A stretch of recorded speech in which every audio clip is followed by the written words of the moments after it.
The Galactic Council had finally done it. After years of tension, misunderstandings, and cautious peace treaties between species, they had launched something new and hopeful. It was called the Interstellar Exchange Program, a grand idea meant to bring the galaxy closer by letting aliens and humans live together and learn from each other. It sounded beautiful on paper, unity through understanding. But when Mark Sanders read the invitation in his inbox, he thought it was spam. Mark was just an ordinary human. He wasn't a scientist or an ambassador. He was a middle school history teacher from Oregon, living alone in a small house filled with books, old coffee mugs, and one lazy cat named Newton. The email said, "You have been selected for the first Human-Alien Cultural Exchange Program. Please confirm your participation." He laughed, shaking his head. "Yeah, right. Next thing you'll tell me, Elvis is on Mars." But when uniformed men from the U.S. Space Division knocked on his door 2 days later, Mark realized it wasn't a prank. They wanted him, an average human, because the aliens didn't want political figures or military officers. They wanted someone normal, someone who could show them what real human life looked like.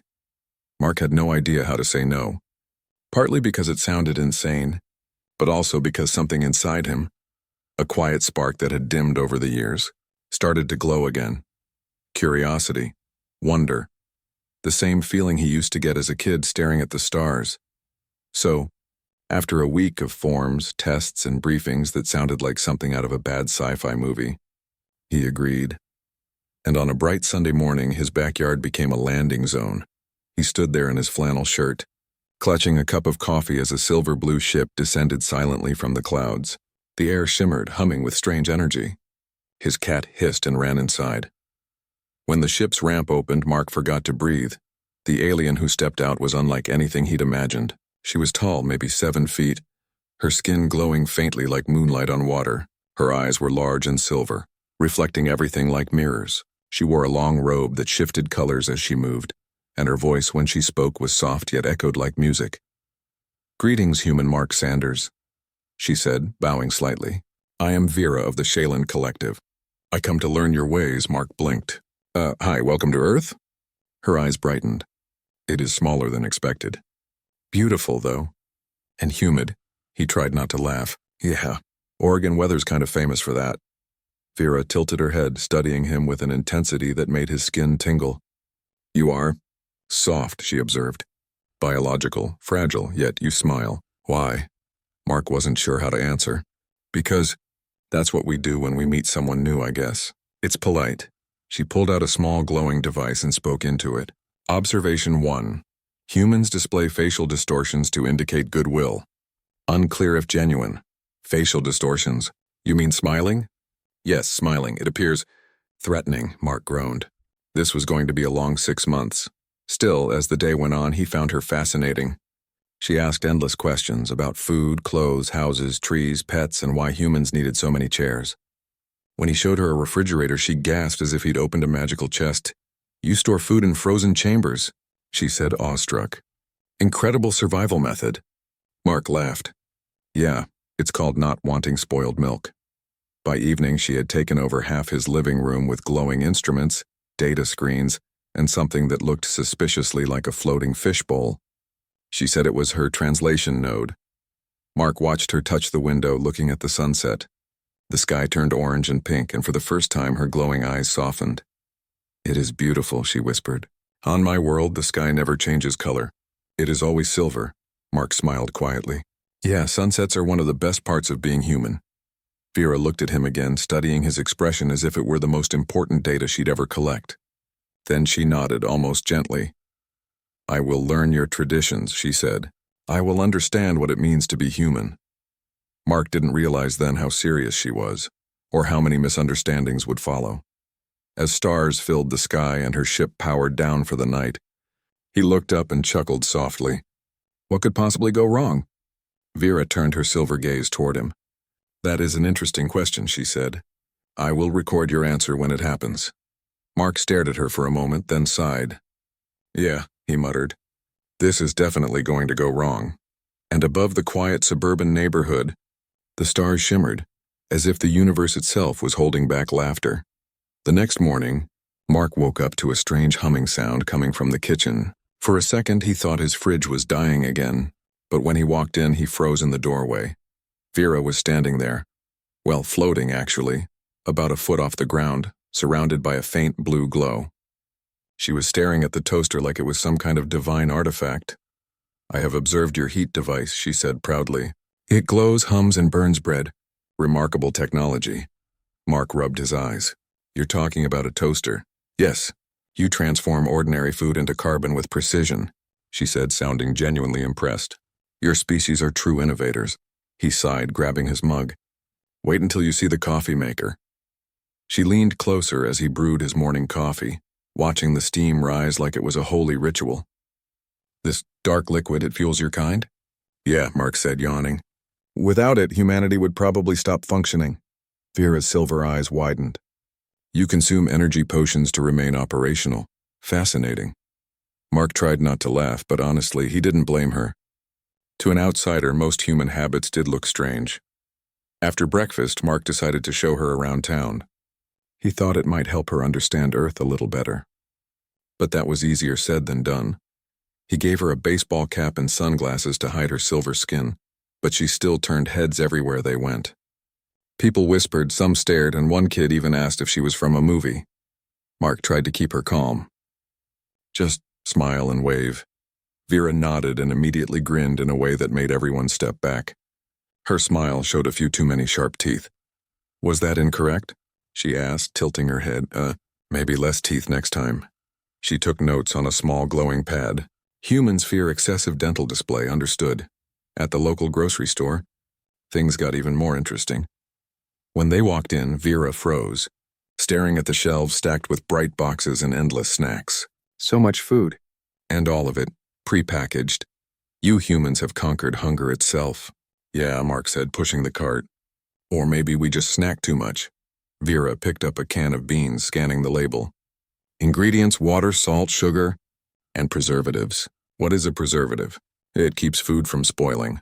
Her expression darkened slightly. "So you poison it to make it last longer?" Mark blinked. "Well, when you put it like that," she dropped the can immediately. "Your survival instincts are terrifying." The cashier gave them a strange look as Vera carefully placed her items on the counter with both hands, like she was offering treasure. "Would you like a bag?" the cashier asked. Vera's eyes widened. "A bag? You offer containers freely to strangers. Your generosity knows no bounds." Mark could barely hold back his laughter. "She'll take the bag, thanks." Back home, Vera started organizing her notes again. She'd been writing all day, capturing every sound, sight, and emotion.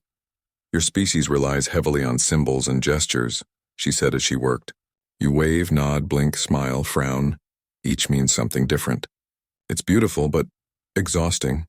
"Yeah," Mark said, sitting down beside her. "Sometimes it's hard for humans, too.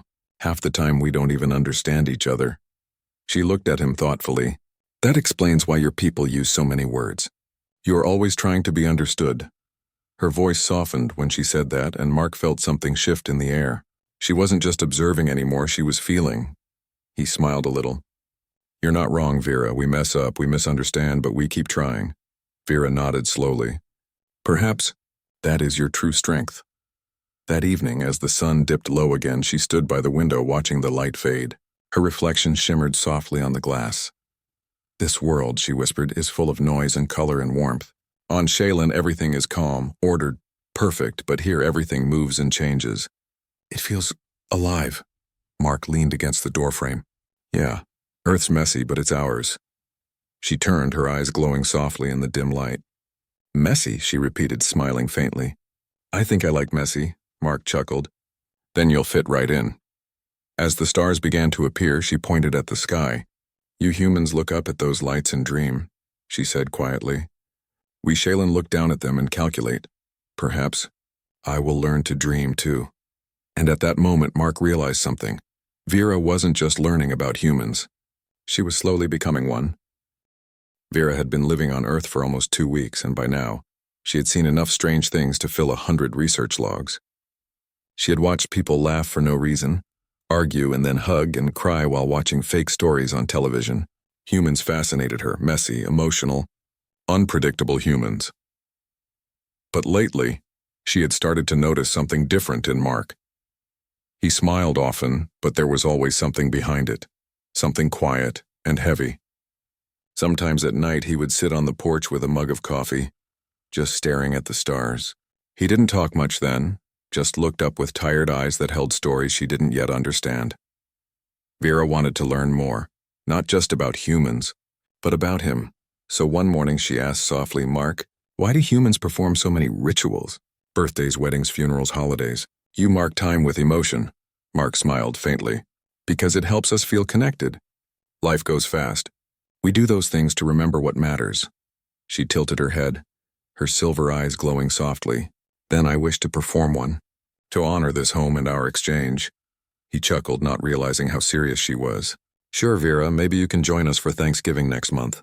"It's one of the big ones," she blinked. "Thanksgiving? What is that?" "It's a day when families gather, eat, and give thanks for what they have." Vera nodded slowly, taking out her glowing note device. "A ritual of gratitude, understood." Mark didn't think much of it. But that night after he went to sleep, she began researching Thanksgiving using the global network she had access to. She read every article, watched hundreds of videos, and even scanned social media posts. What she saw confused her deeply. In some videos, people sat together smiling and feasting. In others, they joked about being stuffed or roasting turkeys and sacrificing sleep for Black Friday. One meme even said, "Sacrifice the turkey for the greater good." Vida frozen. Sacrifice? Her mind started working in full Shaylin logic. On her world, gratitude rituals always involved offerings, physical sacrifices to represent appreciation. If humans also practice this, then it must be a deep and sacred custom, she wrote in her log. Observation 142.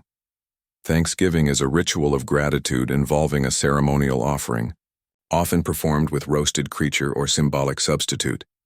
Must verify with host. But when she asked Mark casually the next day, he just laughed. "Yeah, it's about eating too much and saying thanks. That's all." He didn't realize she took his words literally. To her, saying thanks wasn't just words, it was action. Gratitude required proof, so she decided to surprise him. Over the next several days, Vera secretly prepared.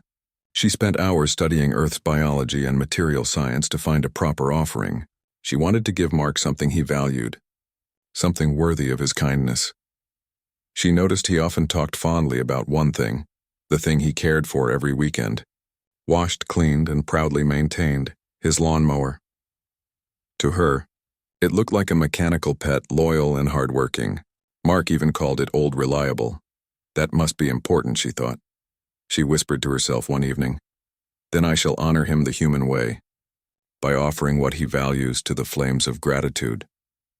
She began constructing an altar behind the house, carefully using metal scraps, glowing energy panels from her ship, and earth materials. To her, it looked beautiful, part machine, part art. At night, when Mark slept, she practiced the ceremonial phrases she had learned from online videos. "Thank you for the harvest. Thank you for the blessings. Thank you for all that sustains us." Her voice trembled with sincerity. In her mind, she was preparing for the most important human ritual of all. Meanwhile, Mark had no idea what was going on. He noticed strange sounds in the backyard, metal clanging, soft humming, and once what sounded like chanting. He thought maybe she was just experimenting for her research. When he asked, she smiled mysteriously. "Do not worry, Mark Sanders. I am simply preparing for a cultural event." "Right," he said, sipping his coffee. "Just don't blow up the neighborhood." She tilted her head, unsure if that was sarcasm again, but wrote it down anyway. Human humor is often expressed through disaster predictions. Curious. He didn't see the faint spark in her eyes as she looked toward the yard, whispering quietly, "Soon I will show him my gratitude the human way." That night, as the wind rustled the trees and the stars watched silently above, the alien worked under the moonlight. Sparks flashed as she welded the final piece of her altar. Her silver skin glowed brighter, her heart beating faster than ever. She looked up at the house, her voice soft and full of warmth. "Humans give thanks for what they have," she whispered. "Tomorrow I will give thanks for him." And as the last ember flickered in the darkness, Vera smiled to herself, completely unaware that her gesture of gratitude was about to set off one of the most unforgettable misunderstandings in human history, the Morning of Thanksgiving arrived bright and peaceful. A light mist hung over the Oregon woods, and the air smelled like pine and cold dew. Mark woke up late, stretching as sunlight slipped through the curtains. He was excited about the day. He'd planned to introduce Vera to a proper Thanksgiving meal. But before he could even make coffee, something strange reached his ears. A steady humming sound mixed with crackling fire and chanting. He frowned. "Oh no," he muttered. "She's at it again." Mark rushed outside and froze. His backyard looked like a scene out of a sci-fi movie. In the center stood a shining metal structure built from pieces of his grill, car parts, and maybe even his ladder. Flames danced gently on a strange blue energy platform. Around it were small glowing stones arranged in perfect circles. And standing proudly in front of it all was Vera. She was wearing what looked like a handmade costume. Part robe, part curtain, with pieces of gold tinsel tied around her wrists. Her eyes glowed brighter than ever, reflecting the flickering firelight. "Vera," Mark said slowly, walking closer. "What is all this?" She turned, her voice calm and serious. "I have prepared the offering." "The what?" "The offering of gratitude," she said, bowing slightly. "For your kindness, for your teachings, and for this world that has accepted me." Mark blinked, his heart sinking. "Vera, what did you offer?" She stepped aside proudly. "Your most loyal servant." Mark followed her gaze, and his jaw dropped. On the glowing platform, blackened and covered in herbs and shiny metallic powder, lay his lawnmower. His beloved old reliable, completely roasted. "Vera," he shouted, running forward. "That's my mower." She nodded, smiling gently. "Yes, you often spoke of it with affection. You cleaned it, oiled it, and trusted it. Clearly, it held value in your life. So I offered it in your name to the spirit of Thanksgiving." Mark stood there speechless. The sight was so ridiculous it was almost surreal. His poor lawnmower resting on what looked like an alien altar, surrounded by softly glowing candles. "You sacrificed my lawnmower?" he asked weakly. Her tone was full of pride. "Yes, as is tradition. I even studied your earth recipes to enhance the aroma. You see, gratitude through offering, just like your ancestors." Mark rubbed his forehead, trying not to laugh or scream. "Vera, that's not what Thanksgiving means. We don't sacrifice things, we just cook dinner. We roast a turkey, not power tools." She froze, confusion flickering across her face. "But the turkey was a creature. I thought you replaced it with mechanical substitutes as a moral evolution." He blinked at her. "What? No. It's still about food. Real food." Her bright eyes dimmed, the silver glow softening into a dull gray. "Then I misunderstood." Mark sighed deeply, his anger fading as he saw her expression. She wasn't careless, she had done this out of respect. Out of pure, sincere effort to understand. He took a step closer and gently touched her shoulder. "Hey, it's okay.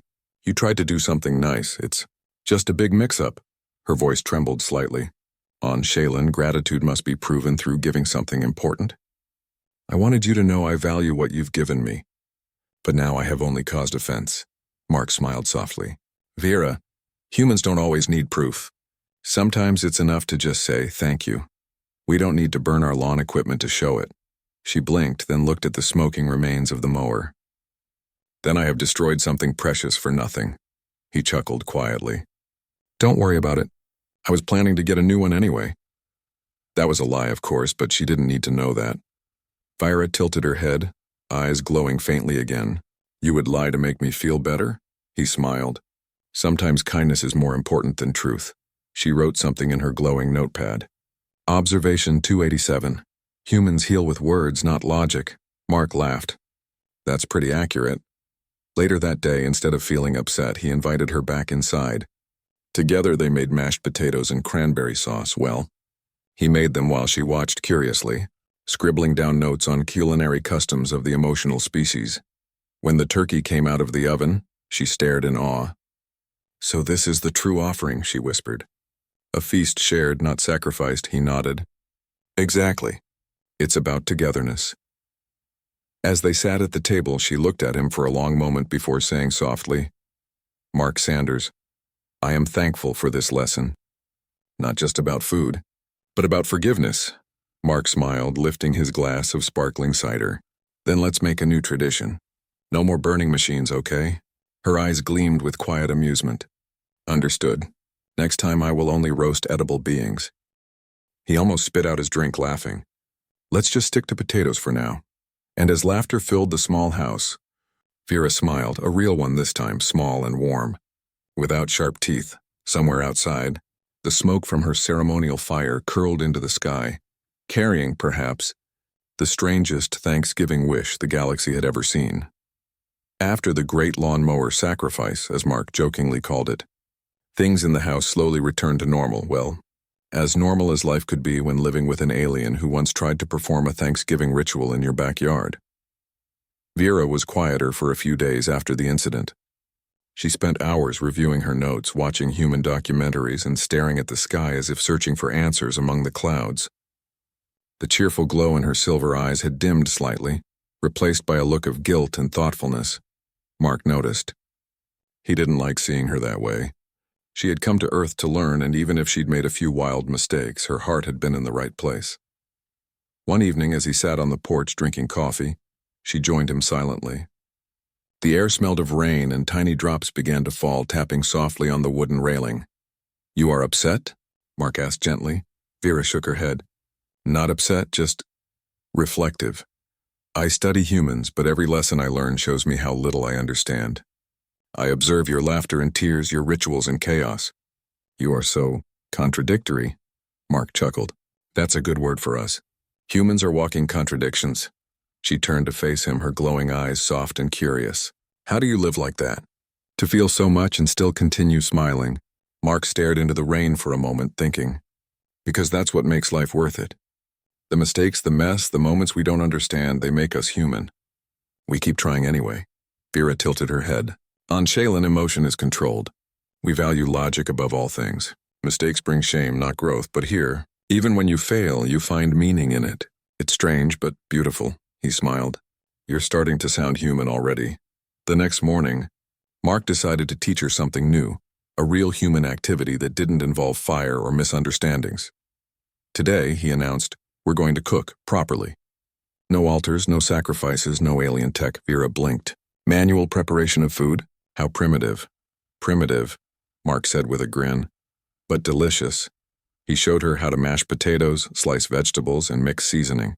At first, she tried to analyze everything scientifically, measuring each ingredient with exact precision. But soon she began to laugh as flour puffed into the air, covering her silver hands and robes. Why do humans not control their tools better? She asked, brushing white powder off her face. Because, Mark said, laughing, half the fun is making a mess. For the first time, Vera's laughter sounded natural, soft, musical, and genuine. It wasn't a sound recorded in her data logs. It came from her heart. That evening, they sat at the dinner table. The kitchen was filled with warm smells. Garlic, butter, roasted vegetables, and freshly baked bread. Vera looked at the food with admiration. You created all this with only your hands, she said quietly. No machines, no advanced tools, just effort. That's what cooking is about, Mark said. It's a way of giving love through work. Food isn't just for survival, it's a way to show care. She nodded slowly, understanding dawning in her silver eyes. You cook for those you value, then this is also a ritual of gratitude. Exactly, Mark said with a smile. She looked down at the steaming bowl before her. Then I'm honored to take part. They ate together in comfortable silence. For Vera, it wasn't just a meal, it was an experience. Every bite carried meaning, every flavor told a story. At one point, she looked up and said softly, "This feels different." No grand offering, no perfect words, just warmth, connection. Is this what humans mean by family? Mark's smile faded a little, his voice quieter. Yeah, something like that. He rarely talked about his family. His parents had passed away years ago, and he'd grown distant from his sister. The holidays had become lonely for him, just a man and his cat in a quiet house. But tonight, as Vera sat across from him, laughing softly as she struggled to eat mashed potatoes with a fork, it didn't feel so lonely anymore. After dinner, they sat outside again. The stars shimmered above them, bright and endless. Vera gazed at them with wonder. On my world, she whispered, we study the stars for patterns, but now I look at them and think of possibility. Mark smiled faintly. That's what humans do. We dream about what's out there even when we don't understand it. She turned toward him, her voice soft. And you, Mark Sanders? What do you dream of? He chuckled. Honestly? I don't know, maybe. A world where people understand each other a little better. Vera looked thoughtful. Then perhaps by coming here I can help that dream begin. Mark met her eyes, and for a moment the alien didn't seem alien at all. She seemed alive, curious, and wonderfully human. As the night breeze whispered through the trees, Vera smiled, a real, gentle smile, and said, I think I am finally beginning to understand your species. And Mark, looking up at the endless stars, smiled back, and I think we're finally starting to understand each other. The morning after their dinner, the house was filled with the smell of fresh coffee and quiet laughter. For the first time since she arrived, Vera looked completely at peace. The awkwardness, the confusion, even her fear of making mistakes, it all seemed to melt away. But peace never lasted long when humans, or aliens, were involved. While Mark washed the dishes, his phone buzzed with a dozen notifications. At first he ignored them, but when the sound wouldn't stop, he finally checked and froze. Uh-oh, he muttered. Vera turned her head, curious. What does uh-oh mean? Is it a human alert signal? In a way, Mark said, staring at the screen. It means trouble. Someone had posted a video online. It showed Vera in the backyard from a week ago, dressed in her silver robes, standing beside the burning lawnmower, chanting in her alien tongue. The video had been taken by one of the neighbors who'd thought it was some kind of alien witchcraft. The caption read, Government Alien Exchange Program, and they're already starting strange rituals. The post had gone viral overnight. Vera blinked at the image on the phone. That is me? Yeah, Mark said, sighing. And that's the internet being the internet. Within hours, reporters began showing up near the property. Drones hovered above the street. Commentators debated whether humans should allow alien visitors at all. Some called Vera dangerous. Others called her adorable. Mark pulled the curtains closed. We're gonna have to stay inside for a bit. But why? Vera asked, puzzled. Did I not follow your customs? I only wanted to honor your tradition. He rubbed his forehead. You did nothing wrong, Vera. People just misunderstand what they don't know. That word, misunderstand, echoed in her mind. It was the same reason she had come to Earth, to learn, to connect, to bridge that gap. And now she had accidentally made it worse. For 2 days, the house was surrounded by noise, journalists shouting questions, drones recording through windows, and neighbors whispering rumors. Vera stayed mostly silent. She spent her time reading about human media and public image. The more she read, the more confused she became. Humans claim to seek truth, she said one evening, sitting by the window. Yet your people seem more interested in stories that cause fear. Mark, tired from trying to reason with online reporters, gave a bitter chuckle. Yes, that's human nature, too. Her expression softened. Then I have brought shame to you. No, Mark said quickly, sitting beside her. You didn't. They'll forget in a few days. Internet attention doesn't last long, but she shook her head. I cannot let misunderstanding define my presence here. I came to learn what it means to be human. Maybe this is part of it. He looked at her carefully. What do you mean? I will speak, she said simply. To your people, I will tell them who I am and what I have learned. The next morning, before Mark could stop her, Vera stepped out onto the front porch. The cameras clicked instantly, flashes filling the air. She didn't flinch. Her voice, calm and steady, carried through the noise. I am Vera of Shaylin, she began. I came to Earth to learn your ways. And I have made mistakes, many. I burned a machine you call a lawnmower, believing it was a part of your gratitude ritual. I misunderstood, but I did not come here to harm. Her silver eyes shimmered under the sunlight, almost glowing. The reporters went silent, drawn in by her voice. Humans feel deeply. You laugh, cry, argue, and forgive. You are not perfect, but neither are we. On my world, emotion is hidden. On yours, it shines. I wanted to understand that light, even when it confused me. She took a slow breath. Your customs may seem strange to outsiders, but I have learned that every act, whether it is cooking food, sharing stories, or even saying sorry, comes from something beautiful. Your wish to connect. Her tone softened, her next words almost trembling. I may be an alien, but in this house with this human, I found kindness. I found warmth. I found a little piece of what you call home. Mark stood at the doorway, speechless. He'd never seen her speak with such raw emotion before. The crowd remained silent for several moments. Then slowly, one of the journalists lowered his camera and clapped.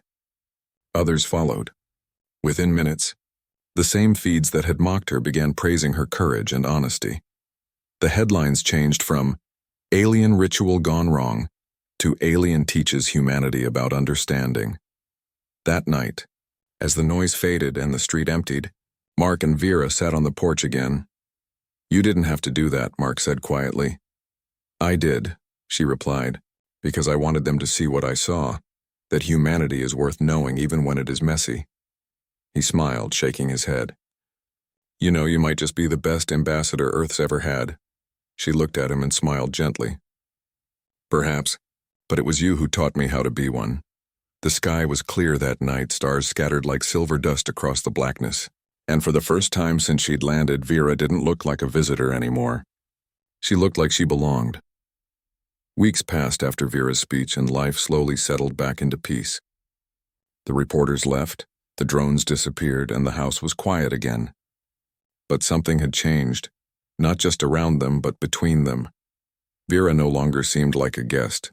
She moved around the house with ease, humming softly while learning human songs. She tried human hobbies, painting, gardening, even dancing. And though she still sometimes misunderstood small things, every mistake now brought laughter instead of chaos. One evening, Mark came home from work to find the living room glowing softly. The lights were dimmed and a warm smell of candles and baked bread filled the air. "Vera?" he called out, curious. She appeared from the kitchen wearing one of his old aprons. Her silver hair shimmered in the flickering light. "Welcome home, Mark Sanders," she said formally. He blinked. What's going on?" She tilted her head, smiling. "A human holiday approaches. You call it Thanksgiving, the day you give thanks for what you have." Mark chuckled softly. "Yeah, the last one didn't go so well, remember?" Her silver eyes sparkled. "That is why we will do it right this time." He looked around. The table was set beautifully with simple dishes she must have prepared herself. Mashed potatoes, roasted vegetables, bread, and something that looked suspiciously like pie. "You made all this?" he asked, amazed. "I learned from your cooking shows," she said proudly. "And I did not burn anything this time." He laughed, sitting down. "That's a big improvement." Vera took the seat across from him. "I studied the meaning of this day. Humans give thanks to each other, to the world, to life itself. I wanted to understand it not from books, but from heart." Her words touched him. For a long moment, they just sat there in the soft glow of candlelight. The air was calm, the world outside silent. "Then let's do it," Mark said finally. "Let's give thanks." She nodded eagerly. "Yes, you go first." He thought for a moment, his voice low but sincere. "I'm thankful for second chances, for learning that connection can come from the strangest places." Then he smiled at her. "And for you, Vera, for reminding me that being human isn't about being perfect, it's about trying." Her eyes softened. She seemed to absorb his words carefully before speaking. "Then I will say mine." She placed a silver hand over her chest. "I am thankful for warmth, for laughter, for mistakes, for kindness. On my world, we study humans like distant stars. But living here, I learned that the true light is not in the stars. It's in the heart." Her voice trembled slightly. "I once thought emotions were weakness, but now I see they are strength. They make you care, they make you hope, and perhaps they make us all alive." Mark couldn't help but smile. "You've come a long way, Vera." "So have you," she said gently. "When I first met you, you were lonely. You hid your heart behind humor, but now you laugh for real." Her words hit him deeply. For a second, he didn't know what to say. Then he just nodded. "Maybe that's your fault." She smiled softly, and they both laughed. Later that night, after the dishes were cleared, they sat by the window. The stars shone brightly, scattered like diamonds across the dark sky. Vera looked up at them. "When I first came to Earth, I wanted to study humans as subjects. Now, I want to be one." Mark raised an eyebrow, smiling. "You're doing a pretty good job already." "Not yet," she said, her tone gentle but hopeful. "But maybe one day." She looked down at her glowing hands and whispered, "On Shaylin, we have no word for what I feel right now, but I think humans call it belonging." Mark turned to her, his voice quiet. "Yeah, that's exactly what it is." A small silence passed between them, soft and full of meaning. Then Vera stood, holding something behind her back. "I prepared one more thing." She revealed a small, slightly crooked pumpkin pie. The crust was uneven, the filling bubbled over one side, but to Mark it looked perfect. He laughed. "You made dessert too?" She grinned proudly. "Of course. It is a human tradition. You end with sweetness." They shared the pie, laughing over how badly it was cut. It wasn't perfect, but neither were they. And maybe that was the point. When the night grew quiet and the candles burned low, Vera looked out at the stars one last time. "I understand now," she whispered. "Your real traditions are not about rituals or objects. They are about the people who share them." Mark smiled softly. "You got it, Vera. That's the human way." And for the first time, she didn't feel like a visitor from another world. She felt like she was home.